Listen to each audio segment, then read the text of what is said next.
The city slept under a veil of early dawn, but the streets of New Manhattan already whispered with life. Among the muted hum of electric lights and distant car horns, a figure draped in shadow stepped through the mist. A man whose eyes gleamed like liquid night, whose presence seemed too commanding for any mortal street. He paused at the edge of Café Lumière, a place where sunlight dared to touch every table. And for the first time in centuries, the vampire king felt a pang of something unfamiliar: hesitation. Could something as ordinary as ordering a cup of coffee unravel the quiet dignity of a creature who had ruled legions and kingdoms? Or would a simple human gesture bridge the abyss of his silence? Hey everyone, so glad you're here today. It really means a lot. I'd love to know where you're watching from. So go ahead and drop your city, state, or country in the chat. And if you're watching live or catching this later, say hi anyway. Can't wait to connect with all of you. Alaric Duval's boots made no sound against the wet pavement as he approached the glass doors of Café Lumière. The early morning haze clung to his cloak, shrouding him in a mystery that seemed almost natural. Centuries had taught him to move unseen, to command attention without effort, but today he hesitated. Not from fear, he had none, but from a vulnerability he had long denied himself. The notion was almost laughable. A king of the night, mute by a curse centuries old, reduced to fumbling at a cafe counter for something as trivial as coffee. The cafe's interior glimmered under soft golden light, sunlight streaming through tall windows despite the hour. Minimalist wooden tables reflected the warmth of soft jazz that wound through the space like a lazy cat, and a faint scent of roasted beans teased the senses. Patrons murmured in sleepy tones, half lost in laptops, newspapers, or quiet conversation. The kind of human normalcy that once would have bored him now stirred a strange longing. Alaric's gloved hand lingered at the door handle, reluctant. He had rehearsed this, in his mind, countless times. Approach, nod politely, scribble a note, retreat if confused. He pushed open the door with the gentleness of someone holding a newborn bird. The faint jingle of the bell overhead drew a few curious glances. He met them with eyes like dark pools, and they quickly looked away. He was a stranger here, yet somehow the room seemed to acknowledge him. He made his way to the counter, the polished marble cold under his fingers as he laid down a small, leather-bound notebook. A barista, a young man with a tight apron and nervous energy, glanced down. Alaric wrote swiftly, "Black coffee. Huh. Now." He handed the note across the counter. The barista frowned, his pen hovering uncertainly above a pad. I'm sorry, sir. Did you mean a latte, cappuccino?" he stammered, glancing to the espresso machine, then back at the note. His confusion made Alaric's chest tighten. This should not be difficult. He was a king. Commands bent the will of armies, of men, of cities, but this small act, this mundane human ritual, proved unexpectedly cumbersome. Before he could rewrite the note, a gentle voice cut through the uncertainty.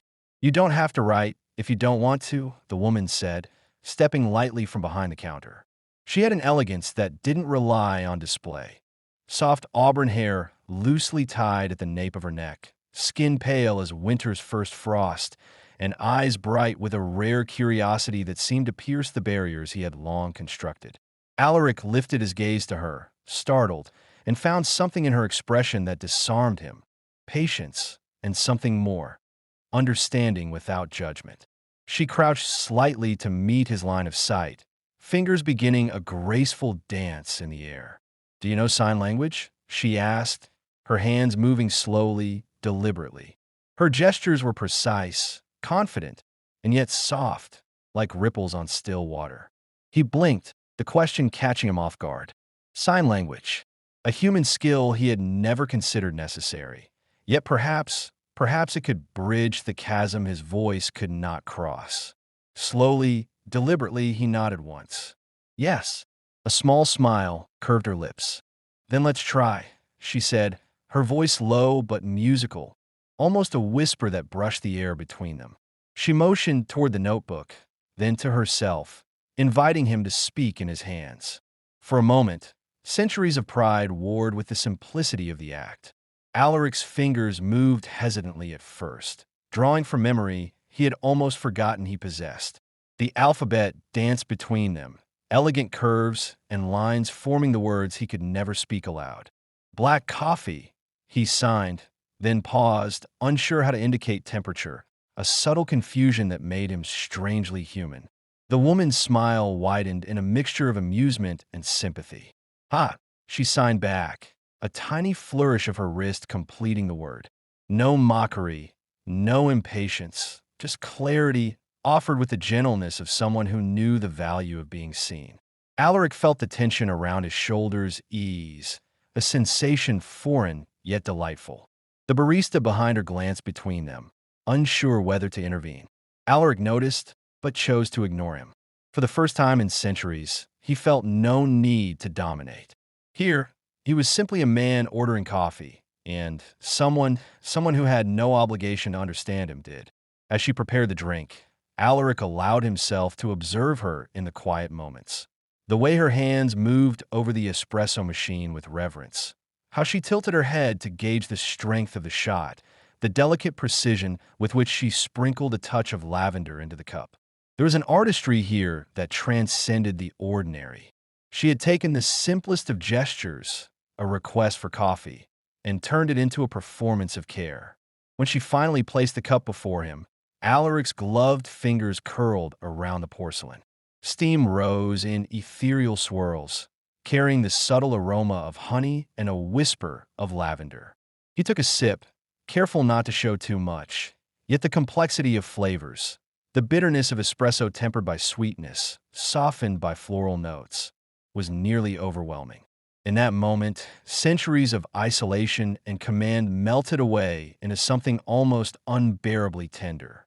"Thank you," he signed, fingers moving slowly, deliberately, trying to convey gratitude that had nothing to do with power or fear.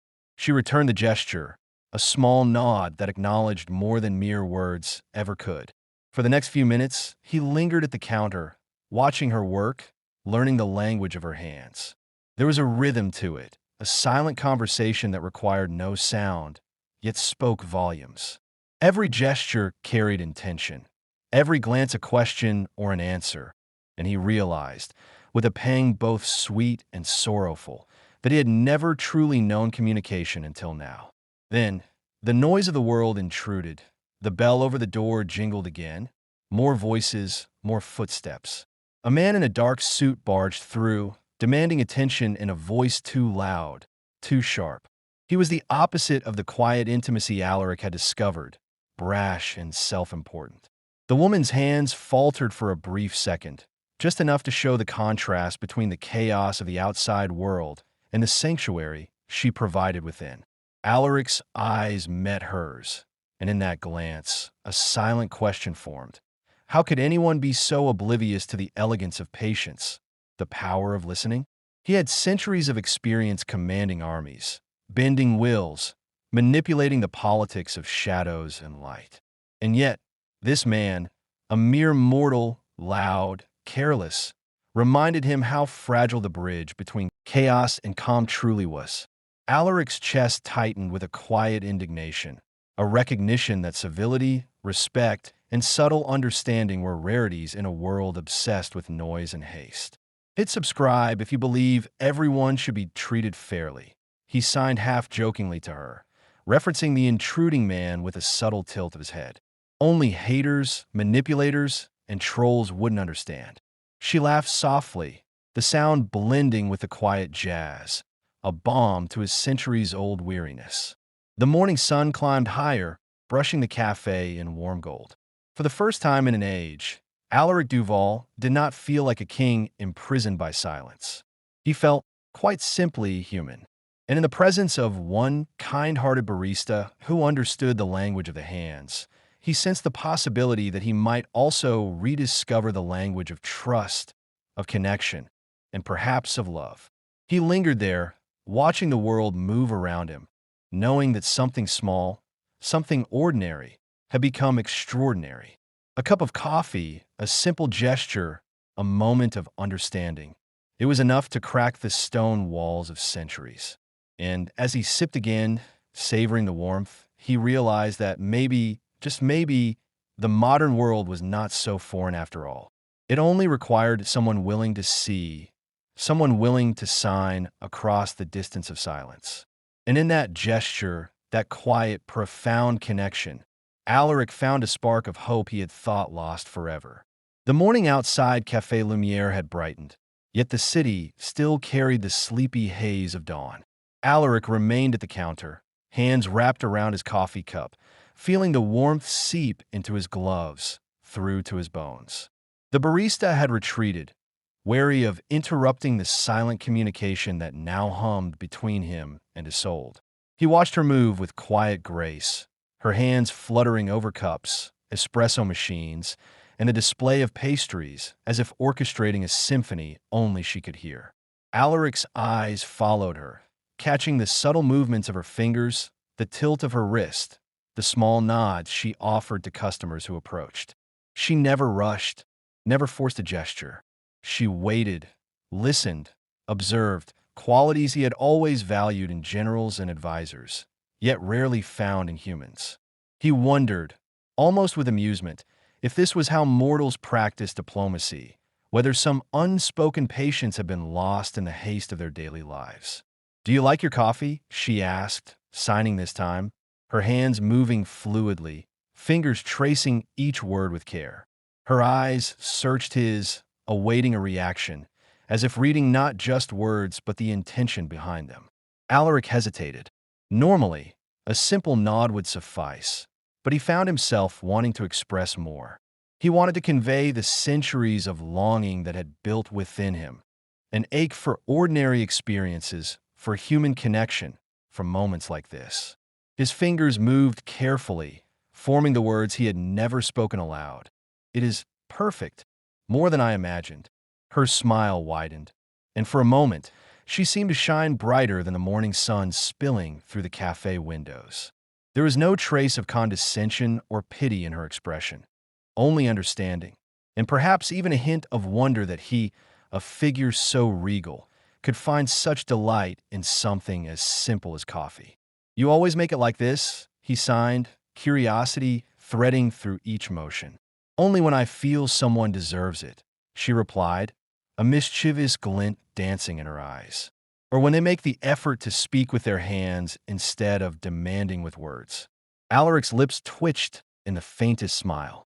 The words resonated with him, though he had no voice to affirm them aloud. This human, who lived in a world of sound he could no longer access, seemed to have discovered the rhythm of his soul. He had commanded armies, ruled over cities, yet no general or courtier had ever understood him like this. The cafe was quiet now, the bustle of the early crowd dwindling.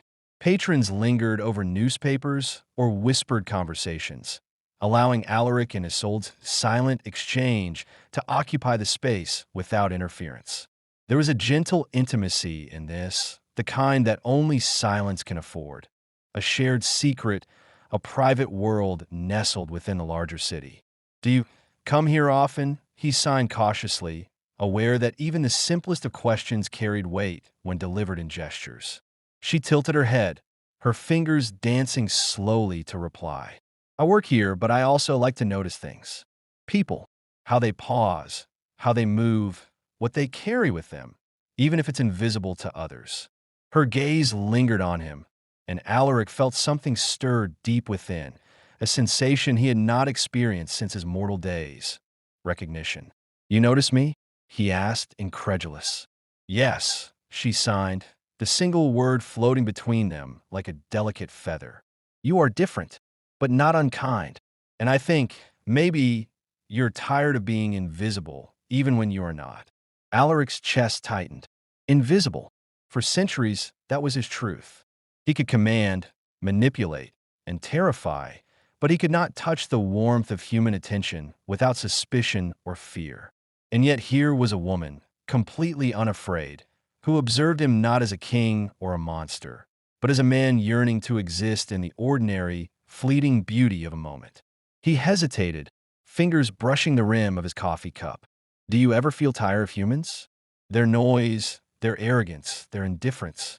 She laughed softly, a sound that would have been music to him if he could hear it clearly, though her expression alone carried the cadence. All the time. But then, sometimes I meet someone who changes the rhythm. Someone who reminds me that even in their noise, there is a pattern worth noticing. Don't you find that, even among your kind? Alaric's gaze darkened in contemplation. Vampires had their hierarchies, their codes, their legacies, but centuries had taught him that power often bred isolation. His muteness had been both curse and shield, keeping him apart from the petty intrigues of his kin. Yet in this café, in this fragile dawnlit haven, he sensed that even power could bow to kindness, and even silence could speak volumes. The conversation, or what resembled conversation in gesture, continued, bridging the chasm between their worlds. Alaric noticed the faint scar along her wrist, barely visible beneath her sleeve, and he signed cautiously, "What happened?" She looked at him for a long moment, as if weighing the truth she would offer. Then, with slow deliberation, she signed, "A fire when I was a child. I learned to speak with my hands because the world was too loud, too cruel. Silence became my voice." Alaric's chest tightened again. Silence as voice. How strikingly familiar it felt. In her quiet strength, he saw a mirror of his own struggle, one imposed by curse, one chosen by circumstance, yet both defining, both protective. "You understand," he signed. "I do," she replied simply.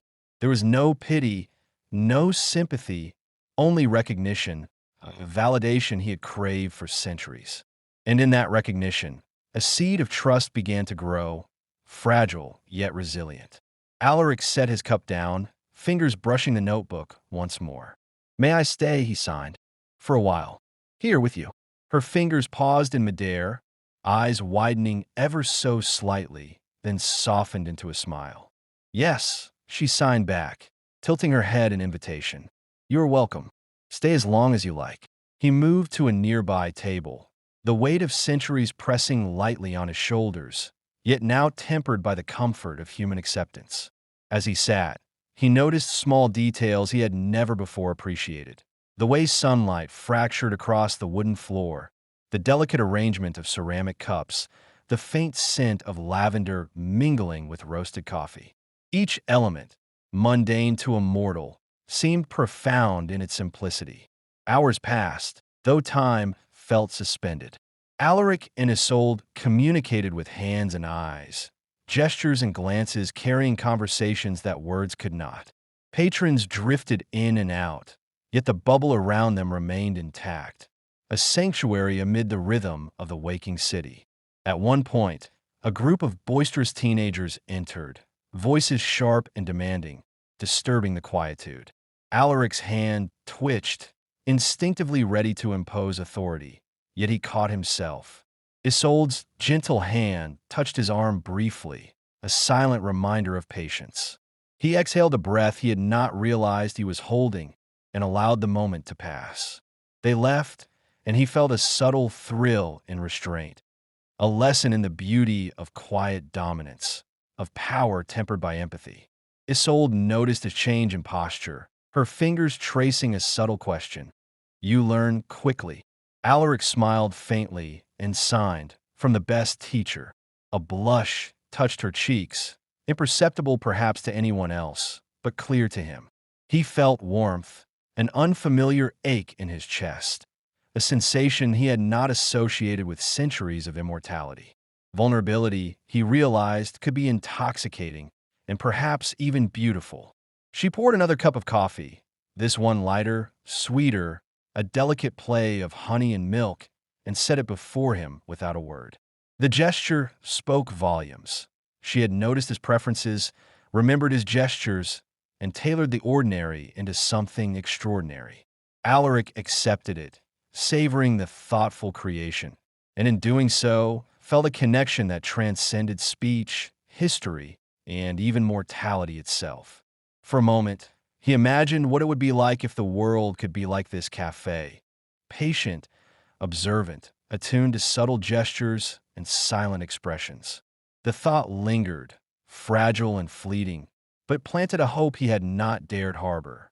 A shadow passed outside the window, a man in a tailored suit, eyes sharp, lips curled in judgment as he glanced into the cafe. Alaric's instincts tensed, a silent warning of danger or intrusion, yet Isolde merely continued her work, undisturbed. The contrast was stark. The world outside noisy, demanding, indifferent. The world inside deliberate, gentle, alive with meaning. He signed slowly, almost playfully. Do people always choose noise over understanding? Isolde's hands paused, then responded with a soft flourish. Some do, but not everyone. And those who choose differently are worth noticing, worth remembering. Alaric felt a flicker of warmth, a fragile thread of hope weaving through centuries of isolation. Here, in a place defined by sunlight and soft music, by coffee and careful gestures, he had discovered something he had not thought possible: belonging. And as he sipped the carefully crafted drink, feeling its warmth seep into his chest, he realized that what he sought was not simply a cup of coffee, nor even a barista's kindness. What he craved was the possibility of connection, of shared silence, of unspoken understanding. And in Isolde's gentle eyes, he had glimpsed it, an invitation to trust, to let go, to begin a story that might finally be his own. For the first time in centuries, Alaric did not feel the weight of his title pressing down. He felt light, fragile, and profoundly human. And he knew, without a doubt, that he would return, that he would sit at this table with this woman who spoke with hands and heart alike, and allow himself to exist not as a king, but as a man capable of quiet joy, and perhaps even love. The sun climbed higher over New Manhattan, brushing the cafe windows with a warmth that seemed almost defiant against the chill that clung to Alaric's centuries-old bones. He sat in his usual corner, hands wrapped around the steaming cup Isolde had prepared, letting the gentle murmur of Café Lumiere soothe the tension that had followed him from the street. Today, the city felt heavier, its noise, its haste, its indifference pressing against the delicate sanctuary of his quiet refuge. He watched Isolde move through the cafe with effortless grace, her fingers tracing the air in careful gestures as she served a customer at the counter. Even from across the room, Alaric could feel the pull of her presence, the subtle warmth she radiated, the patience that seemed endless. Yet, beneath that comfort, a nervous tension pulsed in his chest. Vulnerability had always been a stranger to him, and he was acutely aware that every silent word, every gesture he made, revealed more than he had ever intended. A bell jingled, signaling the arrival of another patron. The man was tall, sharply dressed, with an air of arrogance that immediately grated against Alaric's sensibilities. He strode to the counter, voice booming, cutting across the room. "Hey, I want a double shot espresso. No foam, extra hot. And make it quick." His tone left no room for misunderstanding, no invitation for patience. Alaric's gloved hand twitched instinctively. Commanding, ordering, controlling. It came naturally, yet here it felt misplaced, absurd even. He looked at Isolde, who gave him a subtle shake of her head, her eyes calm, unyielding. Patience. She gestured for him to relax, and he obeyed, marveling at the restraint she inspired in him. The man's words carried a sharpness that seemed almost cruel in the serene ambience of the cafe. Alaric noticed the way other patrons flinched, the way their shoulders stiffened, the way they avoided eye contact with someone so brazenly demanding. It reminded him of the arrogance of mortals, their inability to pause, to notice, to respect subtlety. He signed quickly to Isolde. "Do they always choose cruelty over care?" Her fingers moved gracefully, forming an answer that was both simple and profound. "Some do, but not everyone. And those who do are the ones who teach us what patience really is." Alaric allowed himself a small, almost imperceptible nod. There was a lesson here, one centuries of solitude had not taught him. Vulnerability was not weakness, and quiet strength could withstand even the harshest intrusion. As the man received his order and left, slamming the door behind him, Alaric's gaze lingered on the doorway. He signed again, more softly this time. Does it always feel like the world is against me? Isolde paused, setting a tray of pastries on a nearby table, and signed in reply. It can feel that way. But then there are places and people that remind you it is not, that remind you what it means to be seen. Her words, or the gestures that carried them, struck him with a force that resonated deep within. For centuries, he had been unseen, unspoken for, voiceless in a world that thrived on sound. And yet here, in this small, sunlit cafe, he was noticed. He was understood. He was, for the first time in his long existence, truly acknowledged. The shift was subtle at first, a tremor beneath the surface. He found himself watching her more closely, noting the way sunlight caught her hair, how her fingers danced over the counter, how her eyes crinkled slightly when she smiled at a customer. Each detail became a tether, grounding him in the fragile reality of human experience. He wanted to linger, to savor, yet an unfamiliar uncertainty gnawed at the edges of his mind. What if he overstepped? What if centuries of isolation had made him incapable of navigating human intimacy? His mind raced, cataloging possibilities he had never considered. Misread gestures, accidental offense, the fragile nature of trust. And yet, the warmth radiating from her, the effortless kindness, the patient grace, it called to something deeper than caution. It called to hope. Alaric signed slowly, deliberately, forming words he had never allowed himself to express aloud. I do not know how to be ordinary. To simply exist, to ask for comfort without commanding it. Isolde's hands paused, hovering in the air, then moved to answer him with a quiet confidence. You are already ordinary in the best way. You are human, even in your silence. And you are allowed to ask, to receive, to be cared for. The sincerity of her gestures, the gentle authority in her hands, struck him like a revelation. For centuries, he had equated vulnerability with weakness, silence with powerlessness. And yet here was proof that courage could reside in patience, that strength could emerge in gentleness.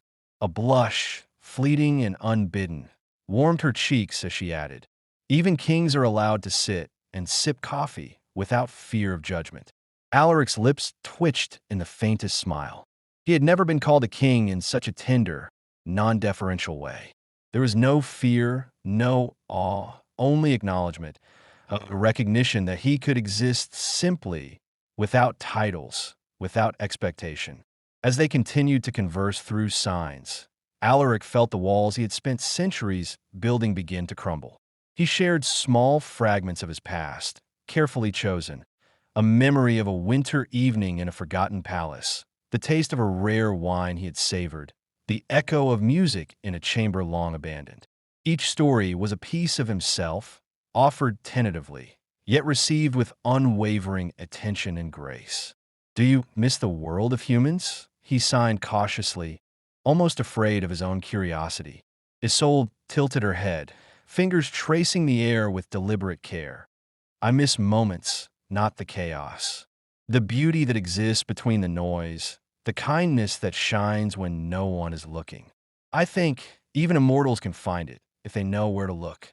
Alaric's gaze softened, and he signed again, more slowly this time. I want to learn. To see it, to taste it, to feel it. But I fear I am too far removed. Her hands hovered for a moment, then formed words with gentle assurance. You are never too far. And sometimes, those who are distant see more clearly than those who are too close. A silence fell between them, comfortable, sacred. The city outside roared on. Traffic, voices, footsteps, but inside the cafe, time seemed suspended. Alaric felt a rare vulnerability, the delicate ache of wanting something he had never allowed himself to want. To be seen, truly seen, by a human was both terrifying and exhilarating. Then came the subtle twist. A note slipped under the door by a courier, bearing the mark of one of his oldest rivals among the vampire elite. It was a reminder that the world outside still demanded allegiance, obedience, and vigilance. Alaric's fingers brushed the paper, his mind whirling with centuries of duty and expectation. Yet, as he looked at Isolde, the urgency of the message seemed distant, almost irrelevant. Here, in this sunlit corner, he had found something that power could not grant: trust, patience, and the fragile stirrings of intimacy. He signed quickly, almost urgently. The world calls, but here, I am alive. Isolde's hands moved with soft certainty. Then stay alive here, with me, for as long as you need. The rest can wait. Alaric's chest tightened with a sensation he could not name, part fear, part longing, part something more profound. He had ruled over darkness for centuries, yet he now understood that courage could exist in stillness, that intimacy could flourish in silence, and that love, however tentative, could emerge from understanding. He looked at her, eyes dark, intense, vulnerable, and signed, "Can I trust this?" Her smile was steady, unwavering. "Yes, you can, and you should."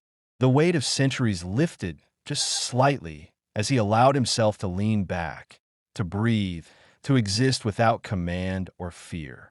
He realized that this café, this woman, this fragile bond formed in gestures and coffee aromas, was a sanctuary unlike any he had ever known. And in that sanctuary, he discovered a truth that resonated deep within. Vulnerability was not defeat, patience was power, and connection, silent, tender, profound, was worth the risk. For the first time, Alaric allowed himself to imagine a life not dictated by legacy or fear, but by moments like this. The warmth of coffee in his hands, the sunlight on the polished floor, the careful gestures of a woman who understood him without a single spoken word. And he dared to hope, tentatively, cautiously, that this connection might grow into something even more extraordinary. As the day wore on, he lingered, signing small jokes, sharing subtle smiles, and learning the rhythm of her hands as she moved through the cafe. And when the afternoon light softened into gold, he felt the weight of the outside world ease, replaced by a quiet certainty that he had found in this modern city, in a simple cafe, in a woman who spoke with her hands and heart alike, a fragment of eternity he could cherish. Alaric Duval, Vampire King, centuries old and voiceless, had discovered that even in silence, love could speak volumes. And as he prepared to leave, the faintest trace of a smile touched his lips, one that was not regal, commanding, or intimidating, but human, tender, and utterly alive. The next morning, sunlight spilled like molten gold across the streets of New Manhattan. But inside Café Lumière, the light was gentler, softer, filtered through tall windows that seemed to hold the world at bay. Alaric Duval moved with quiet certainty toward his usual corner, gloved hands brushing against the notebook he still carried, though today it felt almost unnecessary. He had discovered that words, even written, could never capture the nuance of the connection he shared with Isolde. Her hands, her eyes, her gentle gestures, they were language enough. Isolde spotted him before he reached the table, a small, knowing smile tugging at the corners of her lips. Her auburn hair fell loosely around her shoulders, catching the sunlight in waves that seemed almost alive. She made her way over, hands already moving in soft, deliberate signs, a rhythm he had come to recognize as entirely hers. "Good morning," she signed, her fingers dancing across the air like sunlight on water. Alaric's lips curved into the faintest smile, and he responded in kind, signing slowly, deliberately, savoring the beauty of communication that required no sound. "Good morning. Isolde, I am glad to see you." Her smile deepened, reaching her eyes, and for a moment, he forgot the weight of centuries, of curses, of duties that stretched across decades. Here, in this corner of a bustling city, time seemed irrelevant. There was only this moment, fragile and perfect, waiting to be cherished. "You've arrived early," she signed, tilting her head slightly, a playful glint in her gaze. He nodded, fingers brushing the rim of his cup. I could not wait. There is something to be learned in the first sip. She laughed softly, the gesture vibrating through the space between them, and began to prepare his drink with meticulous care. Alaric watched her, noting the familiar grace in every movement, the tilt of her wrist, the precision of her fingers, the way she measured ingredients as though performing a sacred ritual. Today, however, there was a difference. She moved with intention, with thoughtfulness that went beyond routine. Today's coffee was more than a beverage. It was an offering. As she combined espresso, honey, and a hint of lavender, Alaric felt a strange flutter in his chest, a sensation he had not experienced since the dawn of his immortality. Vulnerability, he realized, could be intoxicating. He had conquered cities, commanded legions, and ruled in darkness.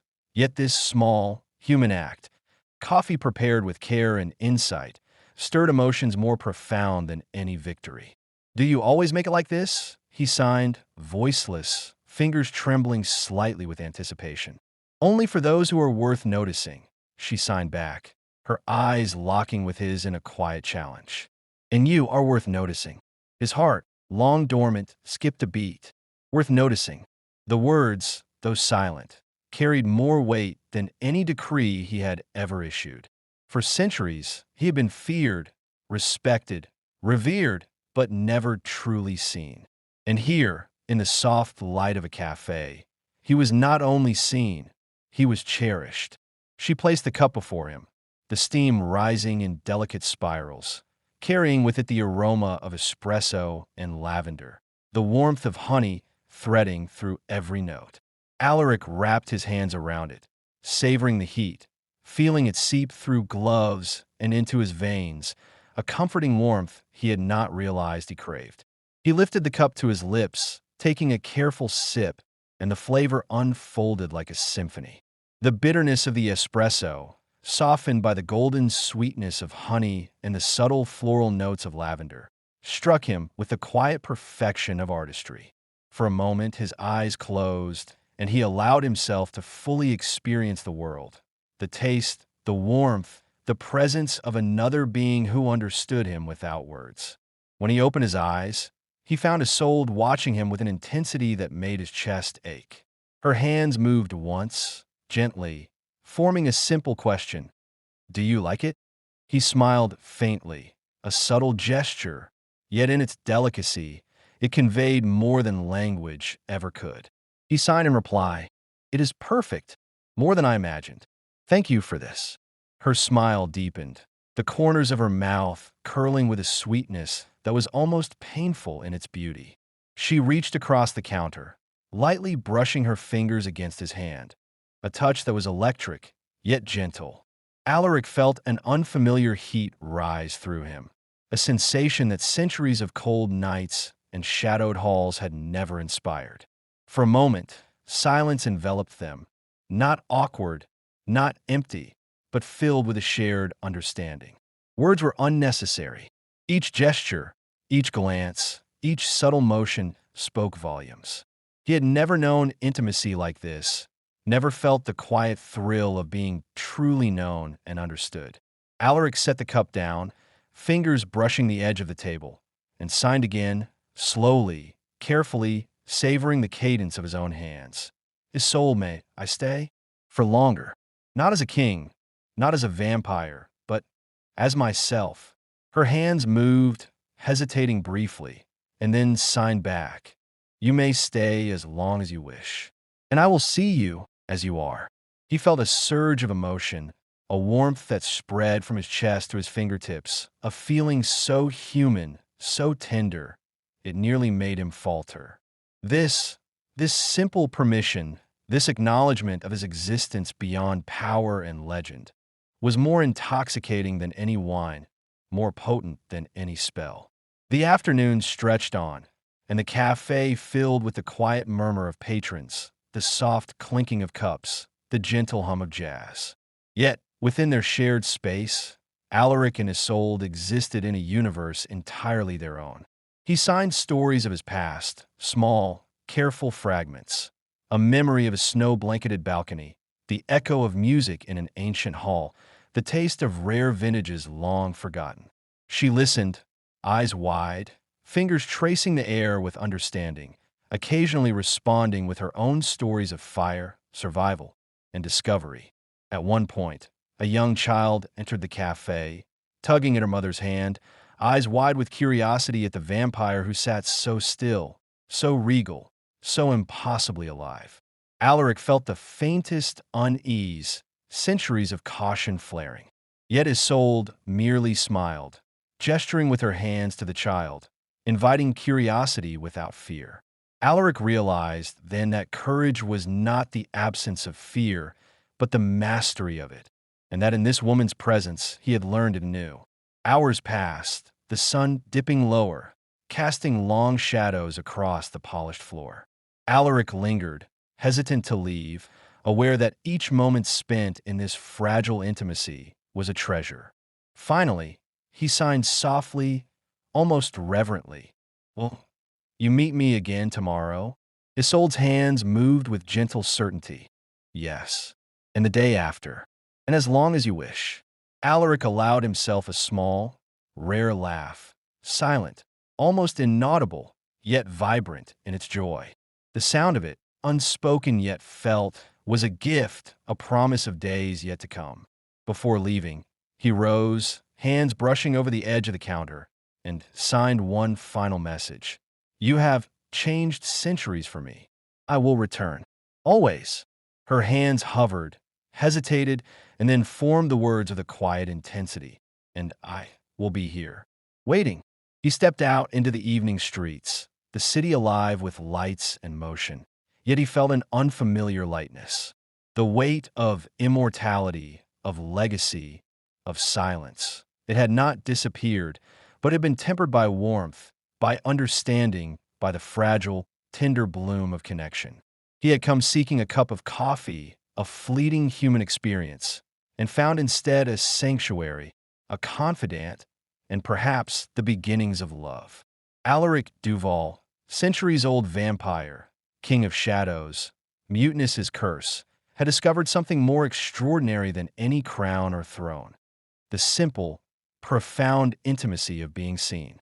And as the cafe's golden glow receded behind him, he allowed himself to imagine a future not defined by solitude, but by shared mornings, soft gestures, and the quiet joy of human and immortal hearts learning to speak without words. And in that imagined future, one certainty remained. Every cup of coffee, every patient gesture, every silent conversation would be treasured. For it was not power, not fear, not history that defined him. It was the quiet, enduring connection of a heart willing to see and hands willing to speak. The city buzzed, the night approached, but Alaric walked with a newfound lightness. He had found what he never thought he would, a place where silence was eloquence, and love, unspoken yet profound, could flourish even in the heart of immortality. And tomorrow, he would return, eager to continue a story written not in words, but in gestures, glances, and coffee-scented moments of delicate, enduring intimacy. Thanks so much for watching, everyone. It really means a lot that you spent some time here with me today. If you enjoyed this, give it a like, drop a comment, or share it with someone who might enjoy it too. And don't forget to follow/subscribe so you don't miss what's coming next. I love hearing from you. So let me know your thoughts, questions, or just say hi in the comments. Thanks again. You're the reason I do this, and I can't wait to see you in the next one.